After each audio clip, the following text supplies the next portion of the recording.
Did you know that 50% of Americans make a resolution each year to make or break a bad habit? And as we know, most of them fail. And when they fail, they usually blame their bad self-control. But bad self-control is not the culprit behind the problem. That's because habits happen subconsciously, and so it makes it hard to catch and end them, according to NPR.org in a 2012 article. Today I will share with you information on the formation of habits, breaking bad habits, why some habits are considered good and bad, and I will share a list of common bad habits and ways to get rid of them. First, we'll look at a simple 3-step process. And this is the 3 R's: reminder, routine, and reward, according to Maria McCracken in 2017. The reminder is what tells your brain to do the action. So if we use unhealthy eating, for example, the reminder would be you getting the urge to feel hungry or seeing junk food in the kitchen. And then you have the routine, which is you actually doing the action, such as eating the unhealthy food. And lastly, we have the reward, which makes your brain want to do it again, such as eating the sugar and with the unhealthy habits. A common misconception about habit formation is the 21-day theory, which says if you do something for 21 days, it'll become a habit. But this is actually false, according to James Clear in a 2020 article. It actually takes an average of 66 days to form a habit. In that same study, there was a range of 18 to 256 days. It all depends on the person and the habit. This 21-day theory is from 1950s from a surgeon who would amputate arms and legs, and found that it took about 21 days for the patient to get used to not having that limb. It has since been proven wrong. Also, simply learning about a habit will not make you form a habit. So back to our healthy eating example, if you just learn about eating healthy, like the nutrition and stuff, will not get you to perform the action. You have to do it. Habits are formed by doing and not learning. Secondly, let's dive into why habits are hard to break. And habits are actually hard to break for many reasons.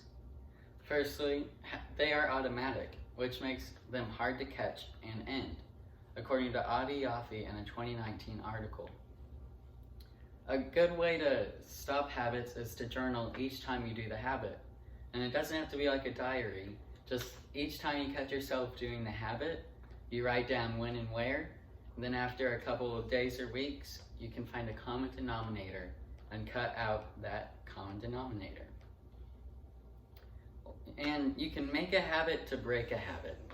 So, for example, you can, like nail biting, instead of biting your nails, you can make it a habit to press your fingers together each time you feel the urge. This way, you don't have the bad habit of biting your nails, and you just have a weird habit of pinching your fingers. Or you can remove the reminder. So if you want to eat healthy, a good way to eat healthy is to just get rid of the junk food in your kitchen. Then you won't be able to eat unhealthy.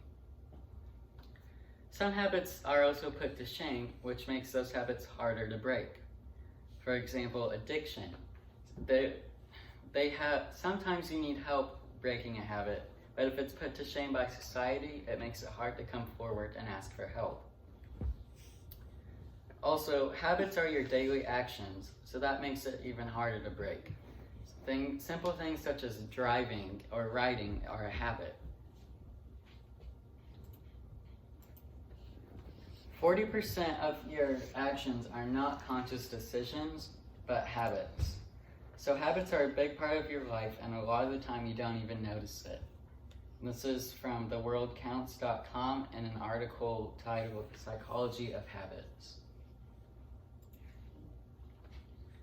Third, we'll look at why some habits are considered good and others are not.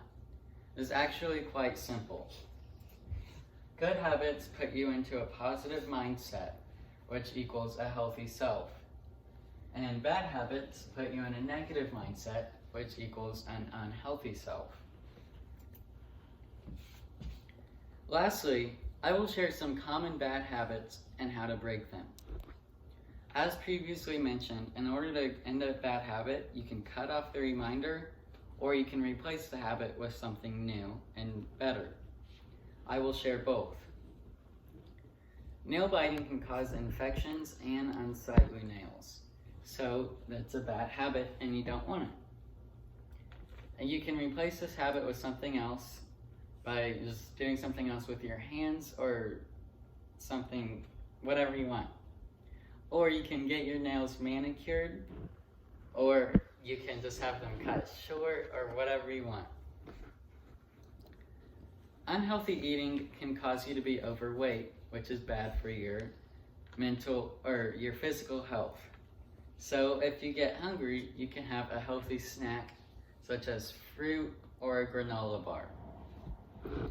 Or you can set an eating schedule with 5 healthy meals a day.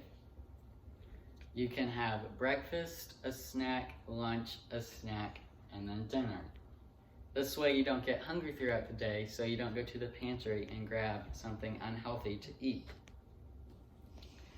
Excessive worrying drains energy and can drastically affect your sleep. So if you feel yourself beginning to get worried, you can do breathing exercises. You can take a deep breath in, hold for 4 seconds, deep breath out, and hold for 4 more seconds, and then repeat that 4 times, and you'll find yourself to be calmed down. Or each time you're stressed, you can jot down when and why you are stressed. And then after a couple days, you can find the common denominator and then cut it off. This way, and then you'll find yourself not being stressed. Procrastination can cause stress, which is bad for your mental and physical health. So to keep yourself from procrastinating, you can do something fun and productive. You can make a good compromise. So for example, if you need to clean, but you find yourself procrastinating, you can clean for an hour, and then you can get on your phone for 10 to 15 minutes and just repeat until you finish what you need to do.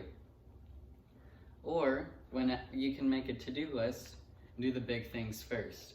This is what I like to do, and it seems to help a lot. In summary, habits of all kinds are formed in such a small process that can be so easy or so hard. Habits are hard to break, and mainly because they are automatic and hard to catch. Some habits are better than others, and some are worse, so we want some more than we want others. If you plan on breaking a bad habit or forming a good one, just remember that habits are formed by doing and not learning.